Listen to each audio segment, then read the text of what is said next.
Yon guys. Ayan, naka-record na po tayo. And pag-uusapan ulit natin sa Skyro Credit sa pag-convert into cash. Okay? Part 2 na po ng video natin na ginawa itong patungkol sa Skyro Credit. Kung paano nga ba siya i-convert. Stay tuned at panoorin yung video na to dahil papakita ko yung mga testimonial or mga nagpa-trade sa akin and yung mga feedback nila makikita nyo rin dito. At kung saan nyo ako pwedeng i-contact kung sakaling magpapatrade kayo ay ipapakita ko rin po dito. So let's start. Okay, ano nga ba yung tinatanggap ko pagdating dito kay Skyro? Ang Skyro Credit lang po yung tinatanggap ko para ma-convert into cash. And disclaimer lang po, hindi po ito sa pilitan. Sa mga gusto lang po na magpa-convert ng kanilang Skyro Credit, ayan, and hindi po tayo nagpapautang at not affiliated po tayo ni Skyro, GCash or any lending platform or application. Okay? And yan, ang Skyro Credit lang po, ulitin ko, Skyro Credit lang po yung tinatanggap para ma-convert into cash. Kung example, meron kang 1K or 3,000, 5,000 credit limit offer ni Skyro, ay pwede po natin gawin cash yan. Okay? Paano naman po pag product loan ang offer sa iyo ni Skyro?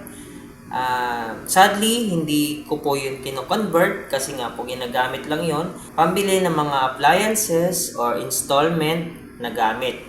Katulad ng aircon, TV, computer, iba pa, maraming appliances. Pwede nyong tingnan sa website yung mga participating stores nila na tumatanggap po ng Skyro. And marami pong makikita nyo dyan, kagaya pag napapasya kayo sa Robinson, SM, marami pong tumatanggap na Skyro product loan offer. Okay? Pwede nyo pong gamitin yon. Basta participating store po siya or doon po nakalocate talaga yung branch na nare-recommend sa iyo ni Skyro. So, yun lang. And pakita ko lang po yung mga nagpa-trade or mga testimonial sa aking services na to. So, yun. Let's go. Okay guys, nandito pa ako ngayon sa Facebook account ko. Ayan, maaari nyo akong kontakin sa Facebook account or sa aking mobile number. Ayan, contact mobile number, ilalagay ko po dito. Make sure lang na verified or meta-verified po yung makakausap nyo. And kung mag-scroll po tayo dito, makikita nyo po dito sa ibaba yung mga proof of transaction. Ayan, katulad ng Atome. Ayan. Hindi lang po yung Skyro yung services natin. Nag-convert din po tayo ng Ggibbs, Atome, Home Credit Quarta, G-Credit at iba pa. So, ayan. Makikita nyo po dito, total Skyro Credit 197,000 plus yung na-process or successful yung transaction from April 7 to April 16, 2026. So, i-click ko lang po yan yung mga feedback at testimonial nila. Makikita nyo po dito si ma'am. Naka-blurred po yan. Confidential po yung name nila for privacy purposes. Okay? So, April 7 po ang transaction namin, 2026. Nagpa-convert po si ma'am ng 5,000 Skyro credit limit. At nabayaran po natin yan ng 20%. So, total of 4,000 Gcash. So, hindi ko na po pa inakita siguro dito dahil naputol po siguro. So, yung pinaka-highlight niya lang po yung transaction namin. Okay? So, scroll down naman natin dito. Siguro babae or lalaki to. Hindi ko na maalala. Ayan, total of 5,000 credit limit din po yung offer niya. So, nabayaran ko siya ng 4,000. Okay? So, ayan, si ma'am, nagpo-convert ng 3,000. Ang transaction na to ay April 8, 2026 pa po.